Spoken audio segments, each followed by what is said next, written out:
तो स्टार्ट करें। Put your best attention here, यहां पे ध्यान देंगे और मेरी बात पे थोड़ा सा ध्यान दीजिएगा। हमने आपके साथ चैप्टर शुरू किया था, chapter number 3, telecommunications and networks. Telecommunication में कितनी क्लास लग जाएगी, और आज की क्लास तो लगेगी, इसके बाद वाली क्लास भी लगेगी, और हो सकता है इसके अलावा एक और क्लास लग जाए, because it is a very big chapter. और ये इतनी क्लासेस दोस्तों तब लग रही हैं जब आपको हम कुछ नोट नहीं करा रहे, कुछ छोटे मोटे फिगर्स बनवा रहे, तब इतनी क्लासेस लग रही हैं। तो अगर आपको ये चीजें अगर आपको नोट करवाते तो उसमें तो बहुत ज्यादा समय लग जाता। तो हमने इसलिए ITSM के लिए हमने ये बैच हमने जो इंट्रोड्यूस किया था, इसमें सब कुछ आपको बुक में दिया हुआ है और बहुत कम चीजें हमें आपको नोटिंग करा दी। ओके, नाउ अब हम अपने मेन मुद्दे पे आएंगे। चैप्टर नंबर 3 बहुत इंपॉर्टेंट चैप्टर, एग्जाम में इसकी कवरेज 12 से लेकर 16 मार्क्स तक की भी हो सकती है। सर ये क्या कह रहे हैं, बिल्कुल सही। मुझे बताना 12 नंबर में आपको हैरानी क्यों होनी चाहिए, IT में चैप्टर ही 5 है, 50 नंबर का IT, तो हर एक चैप्टर से 10 नंबर की तो कवरेज होगी। बट यहाँ पे इंस्टीट्यूट 12 से 16 क्या 18 मार्क्स तक की कवरेज भी कर सकता है। अगर किसी अटेम्प्ट में फ्लो चार्ट नहीं आता, ध्यान दीजिएगा, अगर किसी अटेम्प्ट में फ्लो चार्ट नहीं आता तो चैप्टर नंबर 1 से कवरेज कम हो जाती है, क्योंकि चैप्टर नंबर 1 में 8 नंबर का तो फ्लो चार्ट ही रहता है। और अगर इंस्टीट्यूट चैप्टर नंबर 1 से कवरेज रिड्यूस करता है तो उसका सबसे बड़ा जो मतलब ऑल्टरनेट ICI के पास है वो चैप्टर नंबर 3 है, यहां से कवरेज बढ़ा देता है, क्योंकि there is a huge content in chapter number 3 of IT। Chapter का नाम क्या है? Telecommunication and networks. जब तक मैं ना बोलूं तब तक कोई कुछ नोट ना करे, क्योंकि हमारे क्लास में, और इवन पता नहीं वीडियो वाले बच्चे भी ऐसा ही करते हैं क्या, क्लास में पता नहीं बच्चों को आदत है कॉपी भरने की, बस कॉपी किसी तरीके से भरनी है, और मैं इसके सख्त खिलाफ। हम जो आपको नोटिंग कराएंगे आपको बस वो नोट करना है, अननेसेसरली चीजों को नोट करके खुश फहमी में नहीं रहना कि आज हम क्लास में गए और 80 पेजेस हम नोट करके ले, ऐसी चीजें नहीं करनी, ठीक है। ओके, बच्चा कह रहे हैं 80 पेजेस ज्यादा हो गए, चले ज्यादा हो गए मतलब 10, फोकस किया। अब यहाँ पे ध्यान देकर हमने आपके साथ शुरुआत की थी टेलीकम्युनिकेशंस एंड नेटवर्क्स, और आपको पता है दोस्तों अब मेरे सवाल और आपके जवाब, सारे बच्चे जवाब देंगे। ये फेस टू फेस हमारे पास बच्चे हैं वो तो देंगे, जो वीडियो वाले बच्चे हैं वो भी बोलेंगे। ऐसा नहीं कि वीडियो वाले बच्चे बोले सर जी हमें क्या, नहीं ऐसा। और आपको पता है दोस्तों, अगर किसी इंडस्ट्री में चाहता नहीं है, हमें कोई लेना देना नहीं है, या आपको उन बदलावों के बारे में अवेयर रहना पड़ेगा। ये तो आपने SM में भी देखा। अगर मैं भारत के ऑटोमोबाइल इंडस्ट्री में हूं तो भारत की ऑटोमोबाइल इंडस्ट्री में क्या क्या परिवर्तन आ रहा है, क्या मुझे इस बारे में थोड़ा बहुत पता रहना चाहिए कि sir ji what changes are going on in the automobile industry of India. पता चला कि मैं डीजल के व्हीकल बनाता रह गया और दुनिया इलेक्ट्रॉनिक व्हीकल पे चली गई। तो सर जी कहना क्या चाहते हैं, कहना ये चाहते हैं दोस्तों कि भारत कह रहा हूं, दुनिया में टेलीकॉम इंडस्ट्री में या फिर दुनिया के टेलीकॉम सेक्टर में बहुत सारे चेंजेस आए। रीजन क्या था, बहुत बड़े लेवल पे अमेरिकन गवर्नमेंट और कुछ यूरोपियन कंट्रीज पैसा लगा रहे थे टेलीकॉम सेक्टर में, ताकि टेलीकॉम सेक्टर को ज्यादा से ज्यादा स्ट्रॉन्ग बनाया जा सके, रोबस्ट बनाया जा सके, ठीक है। अब हुआ क्या, जितने भी बदलाव आए उन बदलावों को कितनी श्रेणियों में, कितने कैटेगरीज में क्लासिफाई किया जा सकता था, in how many categories those changes can be classified.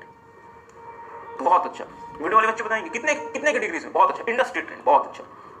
दूसरा टेक्नोलॉजी ट्रेंड, बहुत अच्छा। और तीसरा बिजनेस एप्लीकेशन, क्या बात है। बट अभी तो कहानी शुरू हुई, अभी तो पार्टी शुरू हुई।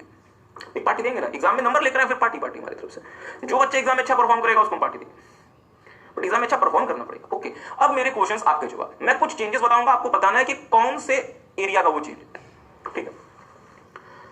हम कॉपर वायर से फाइबर ऑप्टिक्स की तरफ चले गए, कौन से एरिया का चेंज है? जल्दी हम कॉपर वायर से फाइबर ऑप्टिक्स की तरफ चले गए, कौन से एरिया का चेंज है? बच्चे बात कर, फिर बात ना करें।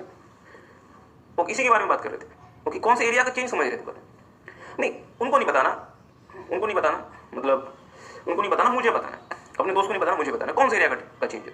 बहुत अच्छा। वीडियो वाले बच्चे सोचते हैं कि यार सर क्यों इनके बीच में उलझा रहा है, तो सीधा हमसे बात करो, आपसे भी बात करेंगे। हम कॉपर वायर से फाइबर ऑप्टिक्स में चले गए, कौन से एरिया का चेंज है? बहुत अच्छा, टेक्नोलॉजी, बहुत अच्छा। छोटे बड़े दोनों प्रकार के प्लेयर्स टेलीकॉम सर्विसेज देने लगे, बहुत अच्छा, इंडस्ट्री चेंज। हम एनालॉग से डिजिटल टेक्नोलॉजी में चले गए, कौन से एरिया का चेंज? बट ऑब्वियसली बात, technology. Very very very good. इसका मतलब आपने घर पे रिवाइज किया है, बहुत अच्छी बात है। ध्यान दीजिएगा, हम आपको 2-3 बातें और रिवाइज कराना चाहते हैं, सारे बच्चे ध्यान देंगे। एक तो हमने आपके साथ एक टॉपिक देखा था, एडवांटेजेस ऑफ टेलीकम्युनिकेशन या फिर कंप्यूटर नेटवर्क। और हमने कहा था कि इस एडवांटेज को याद रखने का सबसे आसान सा तरीका आपके पास है कि सर बस ये याद रखें कि टेलीकम्युनिकेशन ने हमें 2 चीजें दी, क्या क्या? शेयरिंग और एक्सेस। शेयरिंग किसकी? फाइल की शेयरिंग, रिसोर्स की शेयरिंग, डेटाबेस की शेयरिंग। और डेटाबेस की शेयरिंग को क्या नाम देते हैं? Shared database. मतलब शेयर्ड डेटाबेस में आप क्या लिखेंगे? Through telecommunication network, data of the database can be simultaneously accessed by many users at the same time। तो इसका मतलब ये हुआ कि बैंक जो है, बैंक अपने डेटाबेस का साइमल्टेनियस एक्सेस बहुत सारे यूजर्स को एट द सेम टाइम दे पाता है due to telecommunication network. Are you guys getting? Okay, तो सर तीन बातें तो हो गई, file sharing, resource sharing, data shared database, access, remote access, internet access. और इन सारी चीजों में क्या राइज होगा? फॉल्ट। तो आपको फॉल्ट को क्या करना है? टॉलरेंस करना है, फॉल्ट टॉलरेंस। तो कुल मिलाकर कंप्यूटर नेटवर्क के कितने एडवांटेजेस बने? 6। क्या क्या? नहीं क्वेश्चन इनका कि सर क्या सेम ऑर्डर होना चाहिए? आप किसी भी ऑर्डर में लिख सकते हैं क्योंकि ये कोई स्टेप या स्टेजेस नहीं है। सेम ऑर्डर जनरली स्टेजेस का या स्टेप्स का होता है। तो क्या क्या एडवांटेज होना? File sharing, resource sharing, share database, network access, sorry remote access बहुत अच्छा, इंटरनेट एक्सेस और फॉल्ट टॉलरेंस बहुत अच्छा। बिजनेस के पॉइंट ऑफ व्यू से टेलीकम्युनिकेशन ने हमें क्या क्या स्ट्रेटेजिक कैपेबिलिटीज दी? Sir 4 strategic capabilities. क्या क्या? CGST, छोटी सी बात, overcoming cost barrier, overcoming geographical barrier, overcoming structural barrier और ओवरकमिंग टाइम बैरियर। ठीक बात है, बहुत अच्छा। इसके बाद क्या था? हाँ, इसके बाद हमने आपके साथ देखा था कि सर टेलीकम्युनिकेशन में क्या क्या एसेंशियल कंपोनेंट्स हैं।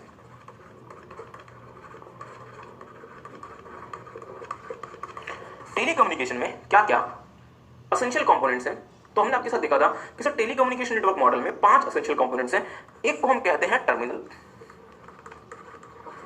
दूसरा हम कह सकते हैं टेलीकम्युनिकेशन प्रोसेसर्स। और टेलीकम्युनिकेशन प्रोसेसर्स में 4 चीजें होती हैं, ध्यान देंगे। NIC, मॉडेम, इसको नोट ना करें बच्चे, इसको भी नोट करें और वीडियो वाले बच्चे भी नोट ना करें। मल्टीप्लेक्सर और inter network processor. Inter network processor में 6 चीजें होती हैं। क्या क्या? Hub, okay, hub, switch, router, repeater, bridge, gateway. आई होप कि आपको ये बातें याद है। इसके बाद क्या था? टेलीकम्युनिकेशन मीडिया या फिर चैनल। आपने देखा था टेलीकम्युनिकेशन मीडिया या फिर चैनल को आप कितने टाइप में क्लासिफाई कर सकते हैं? 3 या 4?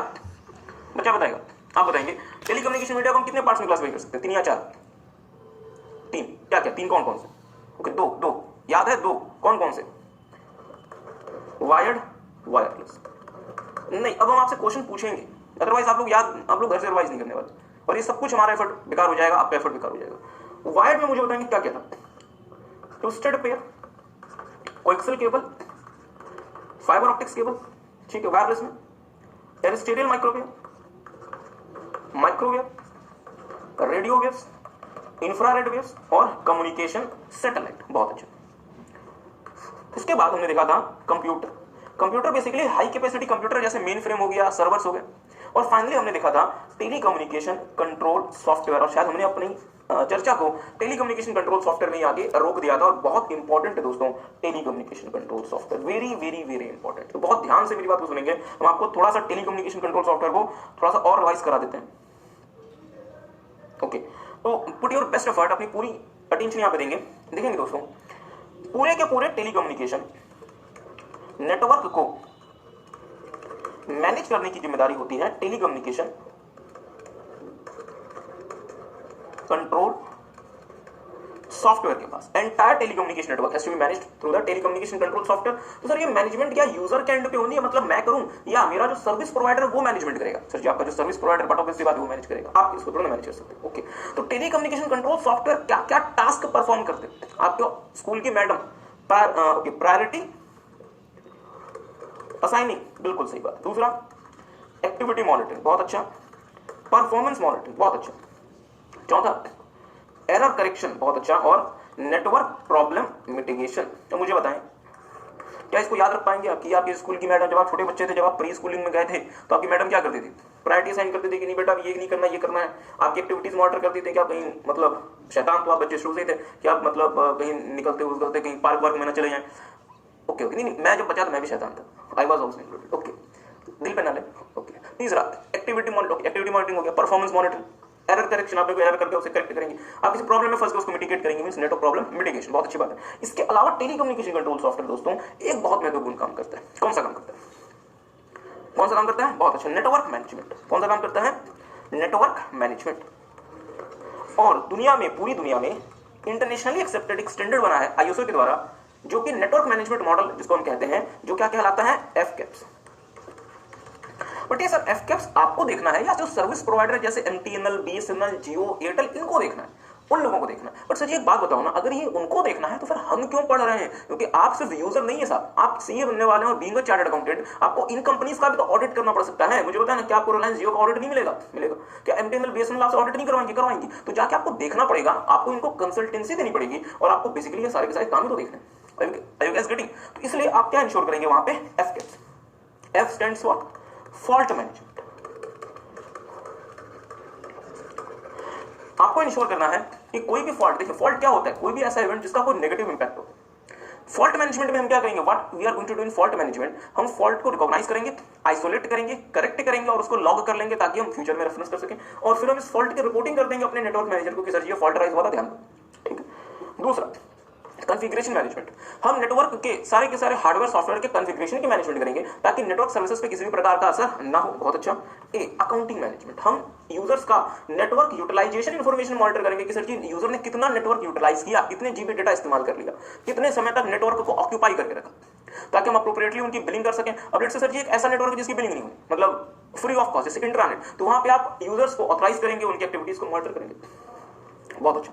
पी से परफॉर्मेंस मैनेजमेंट, परफॉर्मेंस मैनेजमेंट के थ्रू एफकैप्स मॉडल ये इंश्योर करता है कि जो नेटवर्क मैनेजर है वो इस बात को इंश्योर करेगा कि नेटवर्क हमें एक acceptable level of service provide करेगा, नेटवर्क हमें एक acceptable level of service provide करेगा ताकि हमारे यूजर्स को परेशानी का ज्यादा सामना ना करना पड़े। Are you guys getting? Network management हमें एक एक्सेप्टेबल लेवल सर्विस प्रोवाइड करेगा ताकि हमारे यूजर्स को परेशानी का सामना ना करना पड़े।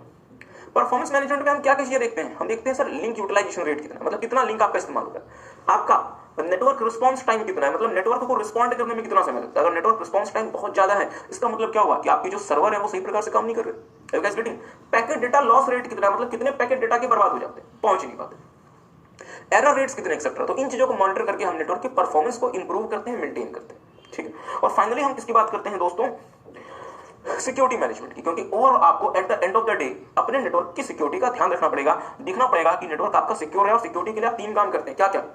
ऑथेंटिकेशन, ऑथराइजेशन, ऑडिटिंग, साथ में आप फायरवॉल इस्तेमाल करते हैं, आप इंट्रूजन डिटेक्शन सिस्टम इस्तेमाल करते हैं। कोई बच्चा कह रहा था सर इतने भारी भारी वर्ड कैसे याद होंगे? नहीं, ये भारी भारी वर्ड नहीं है। इंट्रूजन डिटेक्शन सिस्टम, फायरवॉल से तो शायद आप अवेयर होंगे।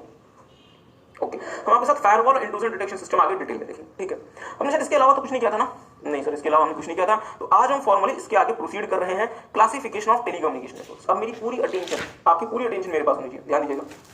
क्लासिफिकेशन ऑफ टेलीकम्युनिकेशन नेटवर्क्स, कि आप टेलीकम्युनिकेशन नेटवर्क को कैसे क्लासिफाई कर सकते हैं। ध्यान देंगे, टेलीकम्युनिकेशन नेटवर्क को हम 3 तरीके से क्लासिफाई कर सकते हैं। पहला, एरिया कवरेज बेस्ड, कि आपका टेलीकम्युनिकेशन नेटवर्क कितना बड़ा एरिया कवर करता है। मुझे बताएंगे, अगर आप एक छोटे एरिया को कवर करने के लिए टेलीकम्युनिकेशन नेटवर्क क्रिएट करते हैं, अगर आप एक छोटे एरिया को कवर करने के लिए टेलीकम्युनिकेशन नेटवर्क क्रिएट करते हैं, उसे आप क्या नाम देते हैं? क्या नाम देते हैं? इंट्रानेट नहीं नाम देते। बच्चा कंफ्यूज है। इंट्रानेट क्या होता है? इंट्रानेट होता है वो नेटवर्क जो आपका अपना होता है, means your private network intranet होता है। प्राइवेट नेटवर्क आपका एक बड़े एरिया में भी हो सकता है, एक छोटे एरिया में भी हो सकता है। बट याद करें, एक सीए सर का ऑफिस जिसमें सिर्फ 4 कंप्यूटर हैं, आपने उनको आपस में कनेक्ट कर दिया तो आपने बेसिकली क्या बना दिया? लैन बना दिया। बट मुझे बताएंगे, सीए सर का ऑफिस सिर्फ और सिर्फ दिल्ली में था, तब तो कोई इशू नहीं, वो इंटरनेट भी बन गया, मतलब वो लैन भी बन गया और वो इंटरनेट भी बन गया। बट यदि वो ऑफिस दिल्ली के अलावा मुंबई में भी है, तो क्या मुंबई को भी आप लैन की मदद से कनेक्ट कर पाएंगे? या लैन काम नहीं आएगा, आपको मैन में और इसके आगे कुछ देखना पड़ेगा। बट ऑब्वियसली बात, आगे कुछ देखना पड़ेगा। क्या ये बात किसी को समझ आई? तो अगर हम एरिया बेस्ड कवरेज की बात करें तो 3 हमारी क्लासिफिकेशन होती हैं, LAN, local area network, MAN, metropolitan area network और वैन, वाइड एरिया नेटवर्क। और आपको जान के खुशी होगी कि जो वैन है वही इंटरनेट बना, जो वाइड एरिया नेटवर्क है वही बेसिकली क्या है? इंटरनेट। ठीक है। दूसरा देखेंगे, नहीं हम इसको आगे आपके साथ डिस्कस करेंगे। दूसरा देखेंगे functional based. This is very very very important. ध्यान दीजिएगा, मेरी बातें बहुत ज्यादा ध्यान दीजिएगा। चैप्टर नंबर 2 ऑफ आईटी, वहां पे आपने एक चीज देखी थी, कंप्यूटर द्वारा किया जाने वाला कोई भी काम क्या कहलाता है दोस्तों? कंप्यूटिंग कहलाता है। कंप्यूटर में कोई भी काम कौन करके देता है? उसका सीपीयू। बट सीपीयू क्या खुद से कर लेता है या with the help of hardware और software? With the help of hardware और सॉफ्टवेयर। मुझे बताएंगे क्लाउड कंप्यूटिंग में भी कंप्यूटिंग जो होती है वो सीपीयू करता है, मींस कंप्यूटर करता है या नेटवर्क करता था? सोच के बताएं। आज वो बच्चे फंस जाएंगे जिन्होंने चैप्टर नंबर 2 रिवाइज नहीं किया। ध्यान से बताएंगे, क्लाउड कंप्यूटिंग, कंप्यूटिंग कौन करता है? Who is doing the computing? मेरा सवाल है, कंप्यूटिंग कौन करता है क्लाउड कंप्यूटिंग में? चलिए, कुछ बच्चों के आंसर है, अच्छा लगा। क्लाउड कंप्यूटिंग, बाकियों को पता ही नहीं, वीडियो वाले बच्चे बताएंगे क्लाउड कंप्यूटिंग में कंप्यूटिंग कौन करता है? सर कंप्यूटिंग तो हमेशा ही कंप्यूटर करेगा। पर सर जी फिर नेटवर्क कहां से यूज हो गया, मेरी बात पे ध्यान दीजिएगा, थोड़ा सा रिकॉल करेंगे क्लाउड कंप्यूटिंग। क्लाउड कंप्यूटिंग क्या है कि सर कंप्यूटिंग ना आपके एंड पे ना होके, आपके एंड पे मींस आपके डिवाइस पे ना होके कहीं दूर होगी सर्वर्स पे, कहीं दूर सर्वर्स पड़े होंगे, अमेरिका हो गया, किसी और शहर में हो गया, कंप्यूटिंग वहां होगी। अब मुझे बताएंगे अगर मुझे किसी चीज, मुझे कोई फाइल प्रोसेस करना है, पहला ऑप्शन क्या था कि मैं अपने कंप्यूटर में वो फाइल प्रोसेस कर लूं, एग्री करेंगे। आपने कहा कि सर अपना कंप्यूटर क्यों इस्तेमाल करना, एक काम करो ना गूगल के सर्वर्स पे फाइल प्रोसेस कर लो। अब गूगल का जो मेरे से नियरेस्ट सर्वर है वो सिंगापुर में है, तो क्या मैं सिंगापुर के लिए फ्लाइट पकड़ के सिंगापुर निकल जाऊं? बच्चा खड़ा हो गया, नहीं कहां कहां जाने के लिए खड़े हो गए, ओके बैठ जाए, बच्चे सिंगापुर जाने के लिए खड़े बैठ जाए, तो क्या मैं सिंगापुर निकल जाऊं कंप्यूटिंग कराने के लिए? नहीं। तो सर अब इमेजिन करें कि आप दिल्ली में हैं, सर इमेजिन क्या करें, हम ही दिल्ली में, नहीं आपकी बात नहीं कर रहा, वीडियो वाले बच्चे भी तो अलग अलग शहरों में ना, आप लेट से दिल्ली में और गूगल का सर्वर कहां है? सिंगापुर में। अगर कंप्यूटिंग गूगल का सर्वर करता है तो क्या सर्वर कंप्यूटर नहीं है? सर जी सर्वर भी कंप्यूटर है, तो कर तो सर्वर कंप्यूटिंग रहा है, बट आप कंप्यूटिंग करने के लिए सर्वर को टास्क कैसे भेजते हैं साहब? Through network, through network. आपका डिवाइस जो भी कंप्यूटिंग के लिए सर्वर को टास्क कैसे भेजेगा? Through network. इसका मतलब क्या हुआ कि लेट्स से डिवाइस वन के पास कोई टास्क है जो उसे प्रोसेस कराना है, बट वो प्रोसेसिंग खुद के एंड में नहीं करेगा, किसी दूसरे कंप्यूटर में करेगा जो कहीं दूर सिचुएटेड, ठीक है। तो मैं अपने कंप्यूटर के में थ्रू सम टेलीकम्युनिकेशन नेटवर्क, जो कि मेरा इंटरनेट भी हो सकता है, यदि प्राइवेट नेटवर्क, यदि प्राइवेट क्लाउड हो, याद करें कुछ याद है सब भूल गए, या जो इंटरनेट भी हो सकता है यदि पब्लिक क्लाउड हो, मैं इंटरनेट या इंटरनेट की मदद से क्या करूंगा, उस टास्क को उस सर्वर के पास भेजूंगा, सर्वर उस टास्क को प्रोसेस करेगा, और प्रोसेस करने के बाद वहां से मुझे फोन आएगा कि सर जी आपका टास्क प्रोसेस हो गया, सिंगापुर पहुंच जाओ, पेन ड्राइव में टास्क लेके चले जाओ। कैसा होगा? नहीं, वो सर्वर भी उस टास्क को मुझे कैसे रिस्पॉन्ड करेगा? Through the same network. क्या मेरी बात किसी को समझ आई? तो मुझे बताएं यहां जो कंप्यूटिंग हो रही है क्लाउड कंप्यूटिंग, इसमें क्या नेटवर्क का कोई रोल है टेलीकम्युनिकेशन नेटवर्क का? हाँ सर। या नेटवर्क कंप्यूटिंग कर रहा है या आपके और कंप्यूटिंग डिवाइस के बीच में मीडियम स्टैब्लिश कर रहा है? बहुत अच्छा जवाब, आपके और कंप्यूटिंग डिवाइस के बीच में मीडियम स्टैब्लिश कर रहा है। बहुत बहुत बहुत अच्छा जवाब। तो मुझे बताएंगे, आपको शायद जान के हैरानी, क्या आपको तो पता ही है, जो डिवाइस सर्विस ले रहा है वो क्या कहलाता है? क्लाइंट। और जो डिवाइस सर्विस दे रहा है वो क्या कहलाता है? सर्वर। और इसको हम दोस्तों क्लाइंट सर्वर आर्किटेक्चर भी कह सकते हैं। इसको हम क्या कह सकते हैं? Client server architecture. क्या मेरी बात आप समझ पाए? तो मुझे बताएंगे क्लाइंट सर्वर आर्किटेक्चर क्यों पॉसिबल हुआ? Because of the computer network, telecommunication network. अगर आज दुनिया से टेलीकम्युनिकेशन नेटवर्क जैसी चीजें गायब हो जाए, जैसे दुनिया से भगवान ने गायब कर दिया टेलीकम्युनिकेशन नेटवर्क, ठीक बात, ड्यूटी नहीं थी सर, तो क्या क्लाइंट सर्वर आर्किटेक्चर पॉसिबल रहेगा या खत्म हो जाएगा? सर फिर वो एक ही सिचुएशन में पॉसिबल रहेगा। कौन सी सिचुएशन में? फिर आपको प्रैक्टिकली फिजिकली सर्वर के पास जाना पड़ेगा, अपने टास्क को लेके वो टास्क उसके देना पड़ेगा, फिर वो प्रोसेस करके आपको दोबारा से टास्क देगा, फिर से लेके जाओ, फिर से टास्क दो, ऐसे काम चलेगा। क्लाइंट सर्वर फिर काम नहीं करेगा। मतलब आपको फिर सर्वर पे बैठ के ही कंप्यूटिंग करनी पड़ेगी, आप क्लाइंट में बैठ के सर्वर से कंप्यूटिंग नहीं कर सकते, क्योंकि आप दोनों के बीच में लिंकेज खत्म हो गया। क्या मेरी बात आप समझ गए? ठीक है। तो फंक्शन बेस्ड क्लासिफिकेशन, तो दोबारा से यहां पे आएंगे। फंक्शन बेस्ड क्लासिफिकेशन बेसिकली कहता है कि आपके कंप्यूटिंग में नेटवर्क का क्या फंक्शन है, क्या रोल है, व्हाट फंक्शन और what role your network is playing in the computing exercise, that is the function based classification. क्या मेरी बात आप समझ पाए? और इसमें एक टाइप का क्लासिफिकेशन है क्लाइंट सर्वर, दूसरा कहलाता है पीयर टू पीयर, वो पीयर टू पीयर क्या होता है हम देखेंगे, और तीसरा कहलाता है मल्टी टीयर। ठीक बात है। थोड़ी सी बेसिक बातें हम आपको और बता दें। क्लाइंट सर्वर में आपको पता है दोस्तों, एक ऐसा डिवाइस जो कि सर्विस लेने में यकीन रखता है, उसे आप क्या नाम देते हैं? क्लाइंट। और याद करें शायद चैप्टर नंबर 3 की पहली क्लास हमने आपको बताया था कि क्लाइंट 3 प्रकार के होते हैं, फैट क्लाइंट, बहुत अच्छा, हाइब्रिड क्लाइंट और थिन क्लाइंट। ठीक बात है। हम आज की क्लास में प्रोबेबली उसको डिस्कस करेंगे कि ये तीनों क्या होते हैं। सर्वर चैप्टर नंबर 2 में आपने डिटेल में देखा था। सर्वर आपने कितने प्रकार के देखे थे sir ji? File server, print server, network server, database server, mail server, application server और web server. So these are the types of your servers. और 3 प्रकार के क्लाइंट होते हैं, क्या क्या? फैट या फिर थिक, हाइब्रिड और थिन। आई होप कि आपको बात समझ आती होगी। दूसरा होता है दोस्तों पीयर टू पीयर, और तीसरा होता है मल्टी टीयर। और मल्टी टीयर में बेसिकली 3 टीयर होते हैं, सिंगल टीयर, 2 टीयर और एन टीयर, या फिर इसको हम 3 टीयर का नाम भी देते हैं। सिंगल टीयर में सब कुछ एक में ही सिचुएटेड रहता है, 2 टीयर में वो 2 अलग अलग लेयर्स में सेपरेट हो जाता है, और मल्टी टीयर में या एन टीयर में वो 3 अलग अलग लेयर्स में सेपरेट हो जाता है। इसमें आइए तीसरी जो क्लासिफिकेशन होती है दोस्तों, वो होती है ओनरशिप बेस्ड, कि नेटवर्क का मालिक कौन। मुझे बताएंगे इंटरनेट का मालिक कौन है? क्या कोई सिंगल पर्सन इंटरनेट पे अपना मालिकाना, पूरे इंटरनेट पे अपना मालिकाना क्लेम कर सकता है? नहीं। मींस इंटरनेट पब्लिक प्रॉपर्टी है। बट यदि मैं इंट्रानेट स्टैब्लिश करता हूं, इंट्रानेट, तो मैं क्या उसका मालिकाना क्लेम कर सकता हूं? उसका मैं मालिकाना क्लेम कर सकता हूं, मींस वो मेरी प्राइवेट प्रॉपर्टी है। तो मैं ओनरशिप बेसिस पे कैसे क्लासिफाई कर सकता हूं? सर एक पब्लिक होगा, दूसरा प्राइवेट होगा, और तीसरा एक और श्रेणी होती है जो वर्चुअल प्राइवेट नेटवर्क या फिर वीपीएन कहलाती है। तो समय के साथ साथ in the due course we will see. Okay, तो मेरे साथ साथ अब हम शुरू करते हैं समय बर्बाद न करते हुए।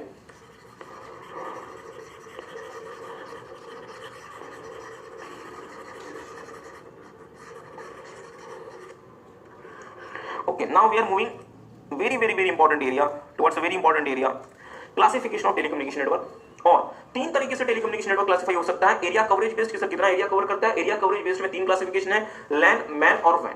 दूसरा फंक्शन बेस्ड की, मतलब फंक्शनैलिटी बेस्ड की, कंप्यूटिंग में टेलीकम्युनिकेशन नेटवर्क क्या फंक्शन प्ले करता है, क्या रोल प्ले करता है, उसमें अगेन तीन क्लासिफिकेशन है। क्या क्या? Client server, peer to peer और मल्टी टीयर। और तीसरी जो क्लासिफिकेशन है दैट इज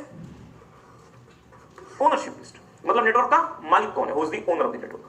तो यहां पे हमारी क्लासिफिकेशन दो तो आपको बट ऑब्वियस बात है सर, एक प्राइवेट हो सकती है, दूसरी पब्लिक हो सकती है, और तीसरी एक और क्लासिफिकेशन है जो वर्चुअल प्राइवेट नेटवर्क या वीपीएन के नाम से जानी जाती है। आई होप कि आपको बात समझ आई होगी। ओके, तो अब मेरी बात पे बहुत ज्यादा ध्यान देंगे, एक करके शुरू करते हैं।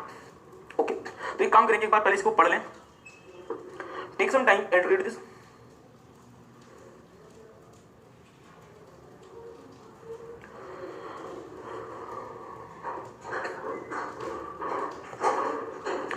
इसको एक बार पढ़ेंगे, टेक सम टाइम, और इसको रीड कर लें।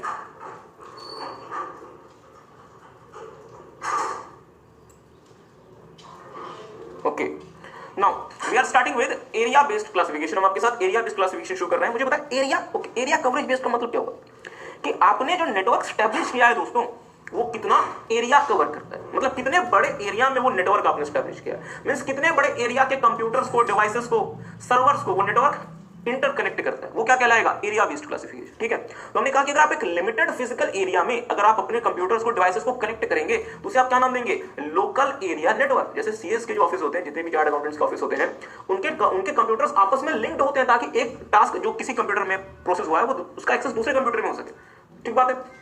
तो एक छोटे से ऑफिस को अगर आप आपस में कनेक्ट करते हैं, इसका मतलब आप जनरली क्या क्रिएट कर रहे हैं, लैन क्रिएट कर रहे हैं। बट मुझे पता है ना, सिर्फ लैन को बनाने से काम चल जाएगा या इस लैन को इंटरनेट से भी कनेक्ट करना पड़ेगा? भूल गए, कुछ याद है? और जो डिवाइस लैन को इंटरनेट से कनेक्ट करने में मदद करता है दोस्तों, उसे क्या नाम देते हैं, राउटर। बहुत अच्छा आंसर है, क्योंकि लैन को सकता है किसी और प्रोटोकॉल में बनाओ, इंटरनेट किसी और प्रोटोकॉल में काम कर रहा है। Are you guys getting? ये बातें आपने ऑलरेडी देखी हुई है इसके प्रीवियस वाले लेक्चर में। परेशानी है कि आप रिवाइज करके आएंगे। ओके, नाउ ध्यान दीजिएगा, LAN are telecommunication networks that connect devices within a limited physical area। तो सबसे इंपॉर्टेंट जो आपको पॉइंट यहाँ ध्यान देना है, that is within a limited physical area। ठीक है, These networks covers areas such as offices, classrooms, manufacturing plant etc। जैसे कि कोई ऑफिस हुआ सीए का, आपने वो कवर कर दिया। स्कूल में बच्चों के क्लासरूम्स के कंप्यूटर्स आपस में कनेक्टेड होते हैं थ्रू लैन। और जैसे कि कोई मैन्युफैक्चरिंग प्लांट है छोटा सा, आपने वो कवर कर दिया। तो ये कोई छोटी सी फैक्ट्री है, आपने वो कवर कर दी। तो ये आप अगर कोई फैक्ट्री को, अगर आपके डिवाइसेस को यदि आप कनेक्ट करेंगे तो मींस आप क्या स्टैब्लिश कर रहे हैं, you are establishing a LAN, local area network. I hope कि आपको बात समझ आई। ओके, मेरी बात पे बहुत ज्यादा ध्यान दीजिएगा। आईसीआई ने आपको लैन की दो बातें पढ़ने को दी हैं, कैरेक्टरिस्टिक्स और एडवांटेजेस, और ये दोनों बहुत महत्वपूर्ण है। अक्सर एग्जाम में क्वेश्चन आया है, लैन की कैरेक्टरिस्टिक्स बताएं या फिर लैन के एडवांटेजेस बताएं, तो आपको दोनों याद रखना है। सो वी विल ट्राई कि आपको ये दोनों बातें याद रहे। देखिएगा मेरे साथ साथ, characteristics of LAN. LAN uses variety of telecommunication media such as ordinary telephone wiring, coaxial